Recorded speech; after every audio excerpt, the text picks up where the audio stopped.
Welcome to the Think Factory podcast. We got one question for you. What keeps you up at night?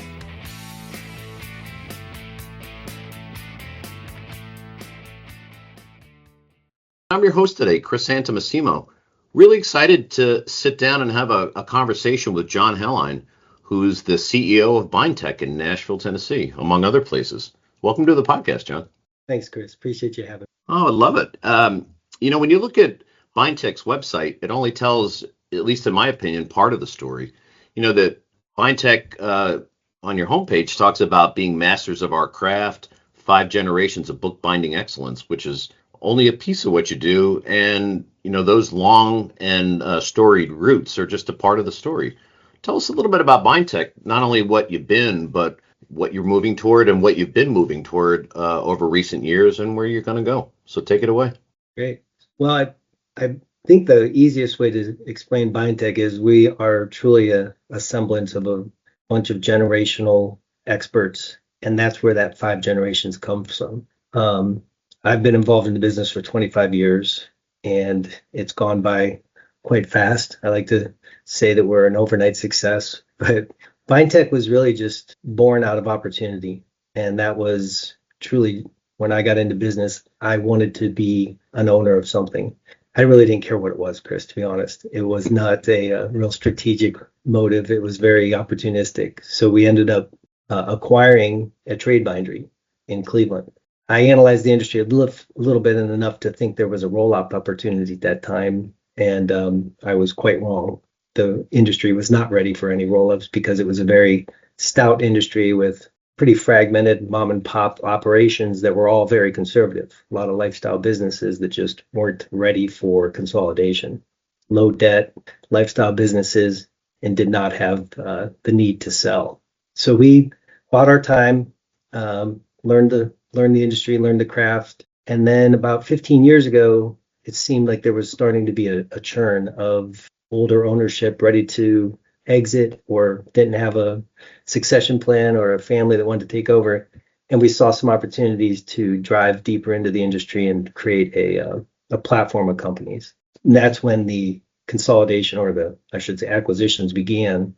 And we really got lucky, I think, in acquiring some of the best reputational businesses in the industry.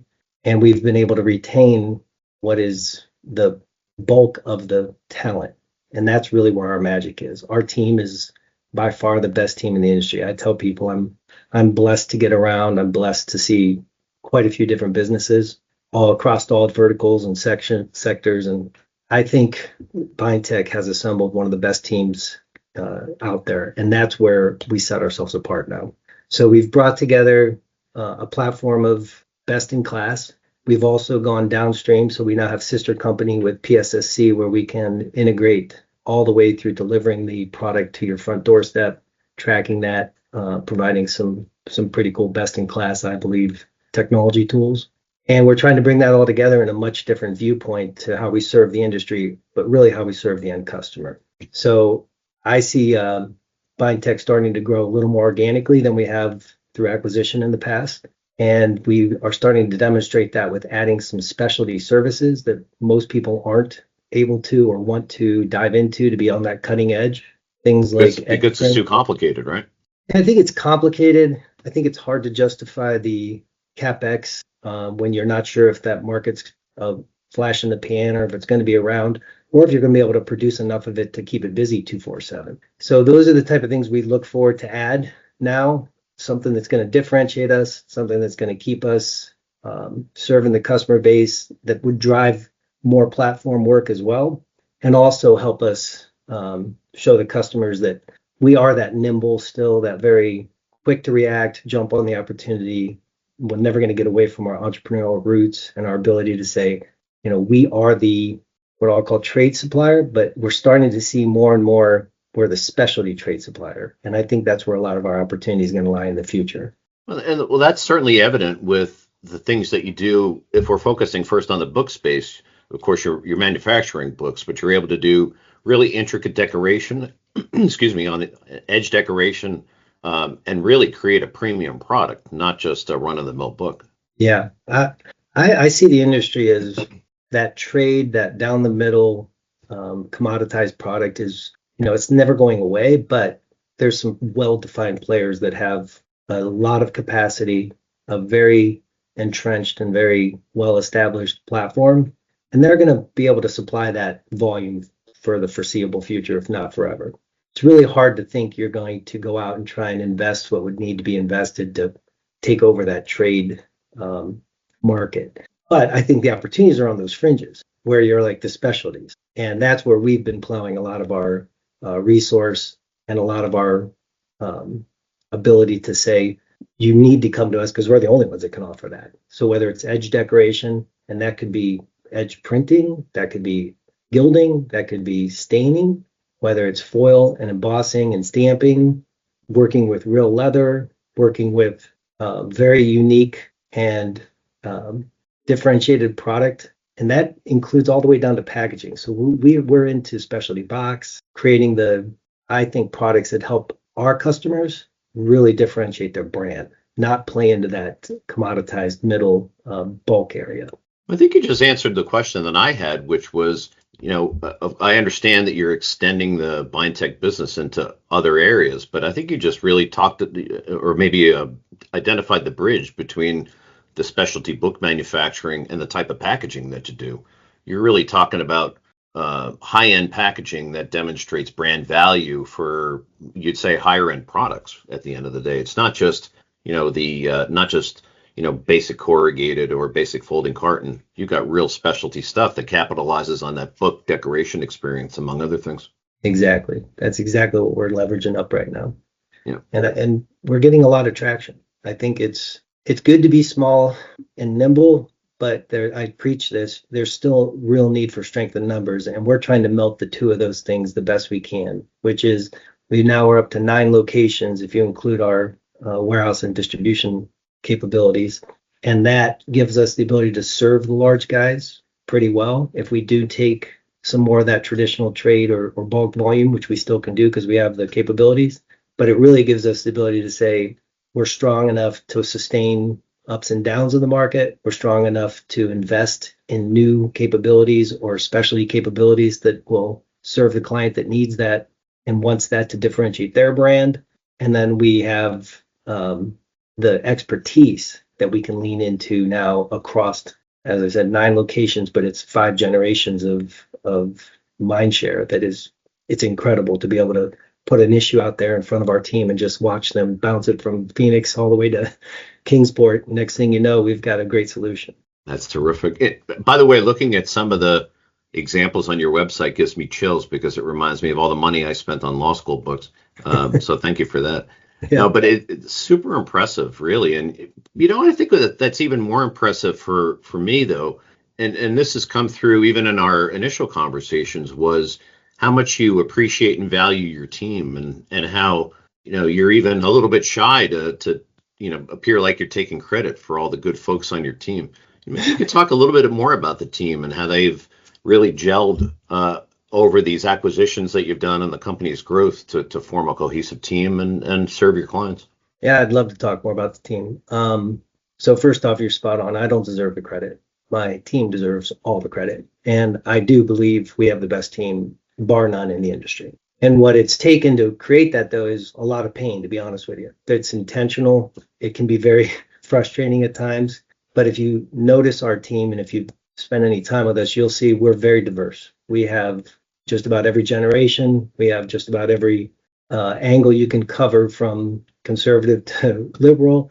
And I like that because I want diversity of view in everything and every decision we make, because I want to make quick decisions. So I get information, I get feedback, I get all the different viewpoints so we can make quick decisions. And the great example of that is we jumped into edge printing, had never done it before.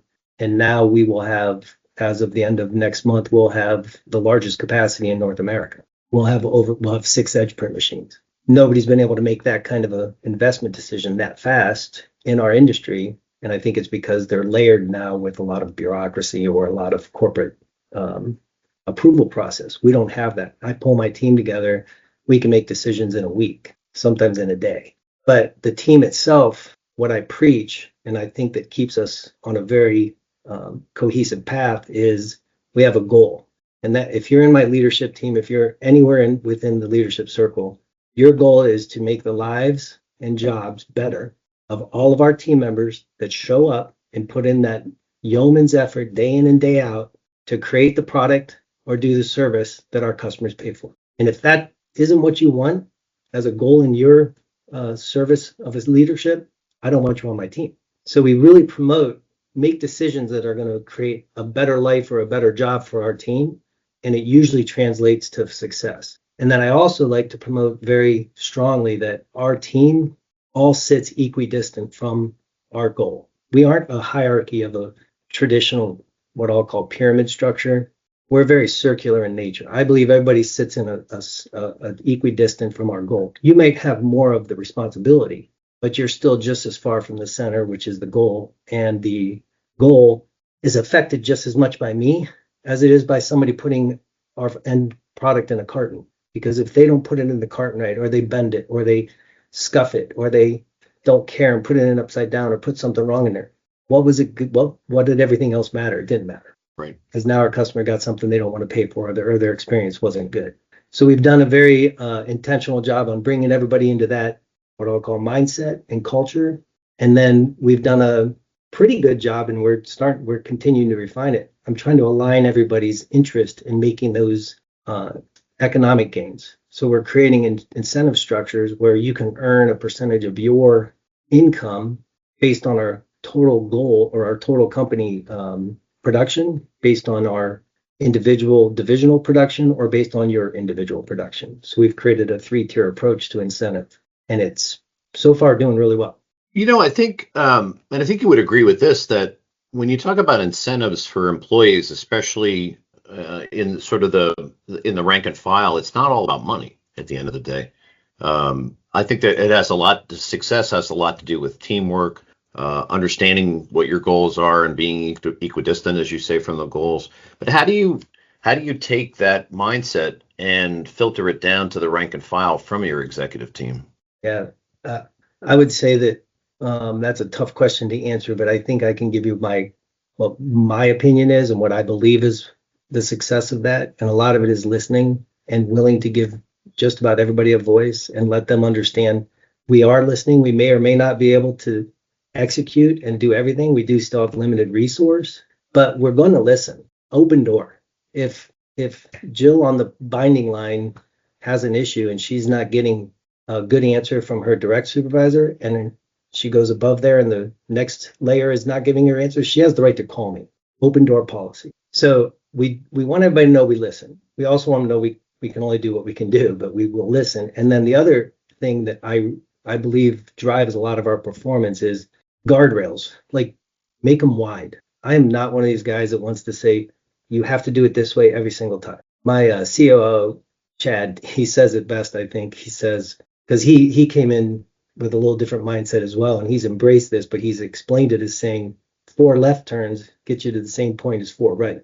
And quite often I've found, like, I would have taken 4 right for sure, but the person that I gave the responsibility to or the authority to, they took 4 lefts and they got to the same point. And a lot of times they got there better. So giving people enough of a room to make their own decisions, to make the impact that they can in their role, and let them feel comfortable breaking things. Let them be okay that making a mistake is not a bad thing. That means we're pushing. Yeah, and I think that's a great way to empower people to know that they've got wide berth, but also that if they make an error, it's not going to be fatal every time. That right. People are allowed to make mistakes, as long as it wasn't a sloppy mistake or a negligent mistake, right? Yeah, or intentional, right? If you were making a mistake with the right intention, I'm behind you. I'll be right behind you. We'll fix it. And I think that helps our team understand, not only do we say that, but now we have the wherewithal to really back that up. We can make pretty big mistakes and we can sustain those or work through them because we have financial success. We're very astute in how we manage our balance sheet. We're basically a debt-free organization that has, and we do have a little bit of debt, but we do that intentionally. We've got a nice war chest built up to be able to jump on opportunities, and we've been very good stewards of just saying, we're going to create a very strong core to allow us to make these decisions and move forward in a fast fashion. Yeah. And I think folks that think that the printing market and the packaging market are not changing much, or it's just same old thing, are making a huge error. So the ability to pivot and take advantage of new opportunities has to be key if you're going to grow and expand. So Chris, you and I couldn't align more on that comment, and I think that's probably what our industry misses the most, in my opinion. I think we've matured out of a lot of the risk takers, a lot of the rainmakers that really built the organizations that are out there, and they've kind of transferred over to almost bureaucratic or second generation or third generation that is a little more protect the pie instead of growing the pie, and they want to protect their piece. And I see a lot of, oh, we can't go down there. This is how we do things, and that's how some of our opportunities come up. A lot of our opportunities, to be honest with you, especially on the acquisitions. We go in and find that good core, but it's just been being protected instead of being released and trying to find what are still opportunities within our vertical. And there's plenty of them. I also think that companies that grow by acquisition sometimes make the error that they just want to be bigger and do more of the same thing, but they don't really, I don't know, they don't pick the right opportunities, or they don't, if they do pick the right opportunity, quite often they don't integrate it into the same mindset and culture as their company. And all of a sudden you just have a satellite that's doing something that doesn't really fit with the overall plan. Yeah. How do you get past those roadblocks? I think you just described the magic sauce. It really is what I'll call make or break of bringing an organization into the fold and getting it. And that's having somebody or a team that can go out there and truly put in that time, put in that energy to say, here's who we are, and you can get on board with it, or we're going to replace and bring somebody that does want to get on board with it. And I can tell you that we've been very successful. A lot of, again, credit is to my team. I give a ton of credit to Chad Dillon. He has moved his family, I think, 5 times now, incredibly. But, it takes parking somebody there a lot of times to be able to really drive through the whole mindset and understanding how we're going to do business a little differently. And a lot of it is how you treat the team. A lot of it is, the hammer and nail. We don't like the hammer and nail anymore. It's mostly a carrot and stick. And we try to make sure that people understand we're okay giving incentive and giving a share and listening and getting input to move the ball forward. And that is absolutely what I think our success is built upon, is pulling in these organizations in a fashion where they see who we are. We do our homework up front and make sure they feel they're going to be a fit. We look at how they're going to complement our platform now. And then we really spend a lot of time educating them on how our culture is. It's difficult, and it's costly. Yeah, but if you don't incur that cost and make that effort, it's all for naught, really. Because I always say that the hard work begins after the closing. 100%. Yeah, and that's where you're going to make or break the whole transaction for sure. And I would tell you this on that, just to make sure this is somewhat evolution for us as well. Like a lot of people tend to think we have this extremely rigid formula where we know exactly what we're doing. A lot of it isn't a rigid formula, it's being flexible. And then we're building out some of the strategy as we go, specifically on where we're going to acquire in the future. I think most of our acquisitions in this space, we've turned down quite a few, are going to start morphing outside of what looks like a traditional candidate to us and going to a non-traditional candidate. And we're going to try to start augmenting more of our full line solutions, or we're going to start acquiring services that are going to help us grab a client that still needs these services as well. Yeah, and the more services you can provide and the more mind share you get from your existing client base, that of course is going to capitalize on your returns on the acquisition for sure. Yep. In addition to getting bigger and maybe expanding the breadth of what you're doing in the verticals that you serve right now, where else do you think BindTech is going to go in maybe the next 3 or 4 years? I see our ability to integrate front to back as a real differentiator for us, meaning there's customers that are being challenged with just about everything today, and inventory management is not the smallest of those challenges. We're primarily the publishing end of the customer or the end user. So I think our ability to say, let us support you in a fashion of front to back, you focus on your core, and we'll make sure that from design through storage and delivery or distribution, let us take care of that for you. And more full service all the way front to back is where I think we're going to head. It helps on a lot of it. It can help a customer access those specialty items that they can't get anywhere else. So if they are our customer, now we're going to be able to say we can prioritize you. So if you want the edge printing that not many people have the capacity we do, or nobody does in the States, if you want that high-end leather work, if you want that high-end box or differentiation for your brand, we can prioritize you. So it gives us a bit of a lead in. Then we can help manufacture the product to the levels you need to service your workflow. And then we can really take this to a speed to market issue as well, because we can integrate that fulfillment and or distribution straight from our production floor. So if you have an out of stock, if you have a pre-order, if you have something that is very timely, and if it doesn't get in the hands, somebody's going to beat you to the punch. We can cut weeks, if days, if not weeks, out of the production cycle by integrating the whole platform. Not to mention, it's all here in the States, as opposed to having to rely on long supply chains from Europe and Asia, right? Exactly. Yeah. And I think with AI, I think it's just the more flexible we can be.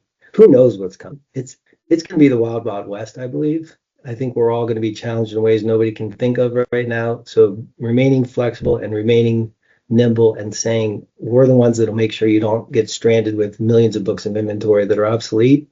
I think that's going to be a differentiator for us. There's an environmental impact too, a positive one from doing that as well, where you can help manage inventories, right? For sure. Yep. Well, I have to say, one last thing I would ask you, maybe this is sharing a little more secret sauce, but for a company in your space, or maybe other spaces too, that finds that they have a disconnect between the executive suite and the rank and file in their company, what would be one of the first couple of things that they ought to think about implementing to fix that disconnect? So I still believe a physical presence and truly presence, being present, not just walking around and engaging. There's no substitute. And I actually feel sometimes a little bit reticent, or a little bit like I'm not doing my job there as much as I used to, because we've gotten so big. We're the 9 locations are upwards 500 plus employees. So I used to know every single employee and knew a lot about their families. Now I'm struggling to keep up with a lot of the new rank and file, but I still try to get around and make sure I meet everybody and try to spend some time. I think that's your number one, is just making sure you know your team members as best as you can. The next best thing to do is give a lot of autonomy to that divisional or that local management to treat them the right way. And we try to centralize functions that are back office type functions, and we try to leave the forward facing or the team facing, touching decisions and management local. We don't want to centralize that. We want to keep that very nimble and very local, so they can make good decisions fast. Yeah, and and I would last say communication. We've brought in a VP of HR, Bill, and he has done an incredible job at utilizing technology and utilizing our human resource management system to actually get messaging out, let people know what's going on, give them an understanding what's happening. We have quarterly meetings where all hands on deck, and we just share with them how we're doing compared to our budget and where the incentive is. We have monthly meetings by our division managers updating their divisions or their plants on how the plant is doing.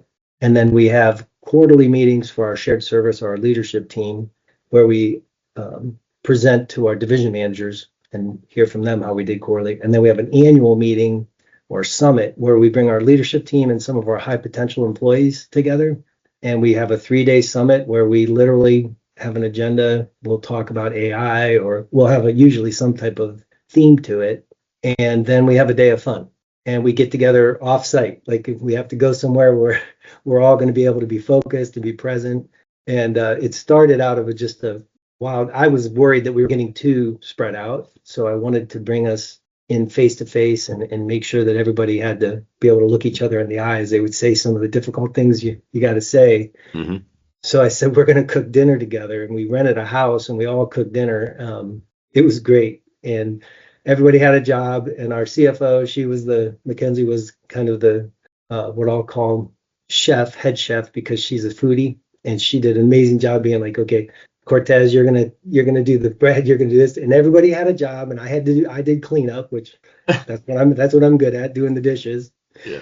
But it was such a great team building experience because we all broke bread together afterwards. It was one of the best meals we've ever had, and I think bringing that team together and making sure they get the time to exchange ideas and really know who each other is, not just sit on the phone and go, hey, you didn't give me that report. Mm-hmm. That's great. And it also gives them a chance to bring their personalities out, and their non-work personalities, maybe more importantly. So fantastic. Yeah. I can't think of any better recommendations for leaders out there. So I really appreciate you sharing today, John. It was I could probably go for another hour on this, but I really enjoyed the chance to sort of get behind the scenes with you and learn a little bit more about BindTech and also your strategy and philosophy. So thanks so much for sharing today. Yeah, thanks for having me. I enjoyed it. I hope you come back, John.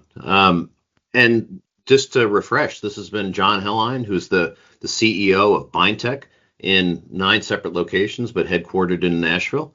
And this has been Chris Santamassimo from OGC Solutions and the Think Factory podcast. We'll see you next time.